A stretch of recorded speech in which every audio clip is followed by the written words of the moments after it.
He was known by many names, whispered in fear across Southern California. Richard Ramirez, the Night Stalker, carved a path of terror through the heart of Los Angeles. His reign of violence was a dark stain on the region's history. From April 1984 to August 1985, Ramirez stalked the night. He brought extreme violence and dread to countless homes. His actions left an indelible mark of fear. Please like and subscribe if you're new to the channel. Ramirez was a prolific and brutal offender. He was responsible for the deaths of at least 13 people. His crime spree also included numerous rapes, assaults, and burglaries.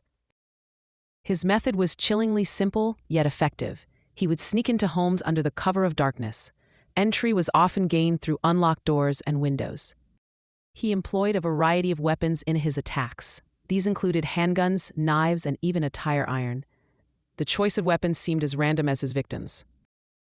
The nature of his attacks was terrifyingly unpredictable. There was no discernible pattern to his victims or his methods. This randomness amplified the widespread fear he generated. The terror finally ended on August 31, 1985. Richard Ramirez was caught attempting to steal a car in East Los Angeles. His capture was not by law enforcement initially. He was apprehended by a citizen mob. Residents recognized him from media coverage. They had seen his face on television and in newspapers. The mob surrounded and beat him. They held him until authorities arrived. The beating continued until police intervention. Bringing Ramirez to trial was a lengthy process. It took 4 years for the case to proceed. The legal proceedings were complex and highly publicized.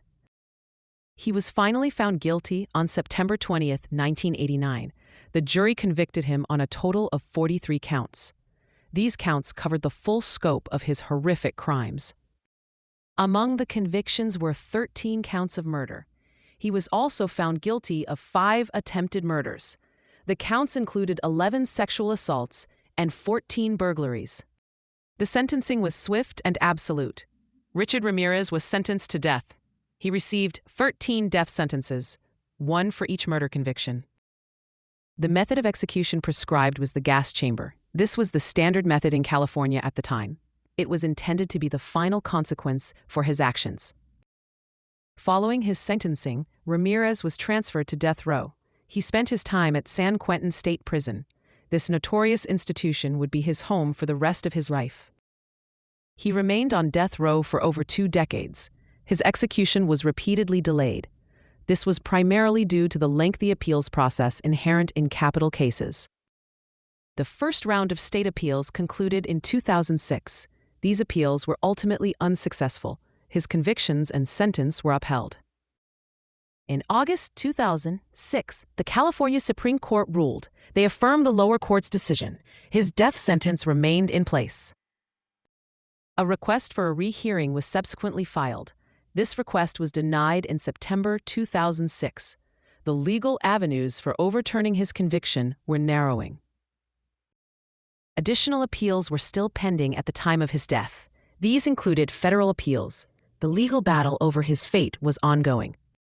Richard Ramirez died on June 7, 2013. He was 53 years old at the time of his death. His passing occurred while still incarcerated.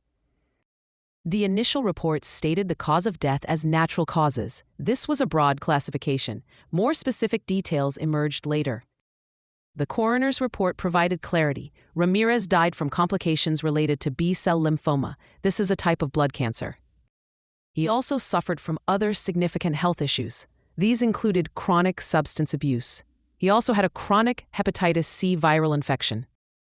The hepatitis C infection was likely linked to drug use. Intravenous cocaine use prior to his imprisonment was a probable source. This lifestyle had long-term health consequences. Ramirez did not die within the walls of San Quentin. He died at Marin General Hospital. He had been admitted there from the prison. His death occurred at 9:10 a.m. This marked the definitive end of the Night Stalker. His life concluded not by state execution, but by illness. Following his death, Ramirez's body remained unclaimed. No family members came forward to take custody. This was perhaps unsurprising given his notoriety. Due to the body being unclaimed, a final disposition was necessary. Richard Ramirez's body was cremated. There was no public burial or memorial.